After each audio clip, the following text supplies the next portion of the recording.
Alright, welcome to Crypto Corner everyone, episode 524 of your favorite video podcast where we discuss everything crypto related to help you navigate safely in the cryptoverse. We've got some hot NFT, GameFi and Metaverse news to discuss, starting with the Australian Football League. First limited edition of non-fungible tokens which dropped yesterday, selling out in just under 12 hours. So the Football League launched Ripper Skipper 2022 through its AFL Mint program, allowing people who joined the allow list to purchase one of the 3,800 packs reserved for the drop. This is the tweet announcing the sellout. The retail price was 34.39 USDC each, with the project estimated to have raised $130,000 in USDC. So with this launch, the AFL has followed in the footsteps of other international sporting codes that have forayed into the world of Web3. The NBA launched their marketplace NBA Top Shot in 2020, while the UFC created UFC Strike in February this year. In other news, another Bored Ape just sold for a record sum. Ape number 5383 sold for 777 ETH yesterday, which is about $1.5 million. This is the second highest price paid for the highly collectible NFTs. They are limited to 10,000 in total, and the most expensive so far is this one, which sold for $3.4 million in October last year at the Sotheby's auction. It's strange that just after this sale, the floor price of the Bored Apes dropped to around 75 Ether, the lowest it's been in a long time. Now, also speaking of NFTs, Solana blockchain-based Phantom Wallet is ramping up its security features by launching a new mechanism called Burn NFTs. The new feature will permit users to remove spam NFTs sent by attackers and assist them in curbing NFT theft prevalent in this sector, unfortunately. In a tweet, the company said the new feature will permit users to remove spam and malicious links sent by hackers and spammers across the domain. In the world of gaming, a new earn-to-play project is about to drop its release. Their native token is on fire today. It is up 94% so far in the last 24 hours. I'm talking about MagicCraft, a massive PvP player versus player battle league and castle siege game launched on Binance Smart Chain. You can play single player or team up in huge clans to defeat other clans in massive multiplayer battles, and you must battle with your NFT characters to conquer 7 powerful pillars in order to win the game and collect MCRT inland taxation for every castle capture. All MagicCraft characters have different traits, items, weapons, armor, spells, magic scrolls, clothes, attacks and poses. You can collect these characters as you level up in the game. You are free to trade these collectibles in the NFT marketplace as well as exchange for the native MCRT token, the same one that's almost 100% up in the last 24 hours.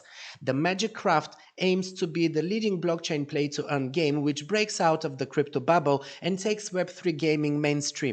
We talked about Web 3.0 on this channel recently, so I hope you saw this video and you're familiar with the term. If not, just go watch it. It's not a long episode and I talk about all the key aspects of the future of our online experience. Now, what is great here is that users of MagicCraft's fantasy virtual world can build, own and monetize their gaming experiences on the Binance Smart Chain. You have true ownership of your creations as NFTs, of course, and you get rewards with the game's utility token, MCRT. Both this token and the NFTs that you earn in the game can be easily traded, and there's even staking, which is already up and running. You can stake in-game characters as well as the native MCRT token, and you will be earning revenue through this. The project has already successfully passed a 30K audit. I always check for this, and 30K is the most popular audit service provider, so having an audit by them and a successful one is a great confidence boost, makes the project trustworthy. This is their trailer that we're seeing right now, and while this teaser looks epic, it's only the start for MagicCraft. They're going for the #1 play-to-earn spot in the blockchain gaming space. More importantly, they're about to launch a beta testing. This is a live beta testing which is due to begin very soon, any day now. Make sure that you have your NFT hero ready if you want to be a part of that. You can find the details here on their homepage and just go to the application form. It is a very short application form that you need to fill in, and that's all. So good luck to all of you who will give this a try. In regards to the utility token MCRT, you can buy it and store it in Trust Wallet. Being a Binance Smart Chain token, of course, Trust Wallet is possibly your best shot. You will also find it on PancakeSwap. This is the biggest Binance-based DEX. So I would also look for it there. Of course, if you want to use MetaMask, then you will be using PancakeSwap.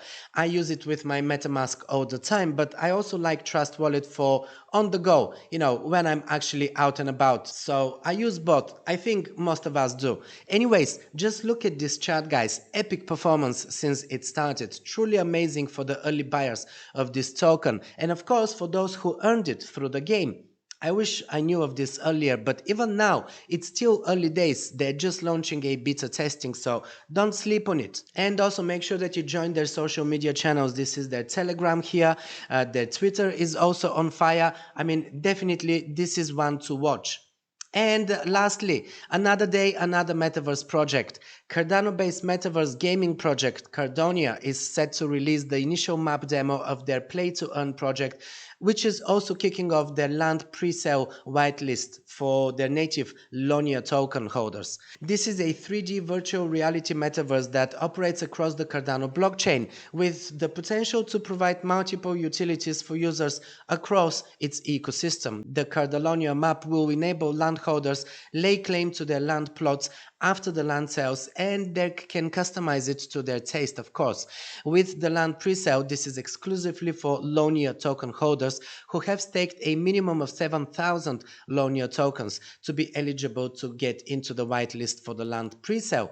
Interested participants who wish to purchase Lonia tokens are urged to visit the Lonia token page sale. The pre-sale details are 1 ADA equals 12 Lonia tokens, the sales duration is 45 days, and the pre-sale allocation is 15 million Lonia tokens. The minimum buy is 200 ADA worth of tokens. Cardalonia disclosed that early investors will have a chance to acquire and stake in a Cardano-based metaverse project, which would give Lonia token holders an automatic whitelist into the Cardalonia land sale. If you hold any of these Lonia tokens, you will be able to use them in multiple ways, like staking to earn rewards of over 20% APY without the tokens ever leaving your wallet. The Lonia staking model works in a way like Cardano staking, but with a higher APY, so definitely worth giving this a chance. So this concludes today's episode of Crypto Corner, guys. Thanks for staying until the end. Make sure that you leave a like and a comment below. This is how you can show your appreciation and help this video reach more people. Don't forget to subscribe and check out the links in the description below, where I post all the crypto services that I recommend and that I'm personally using. And also, while you're here, just pick another one of my videos.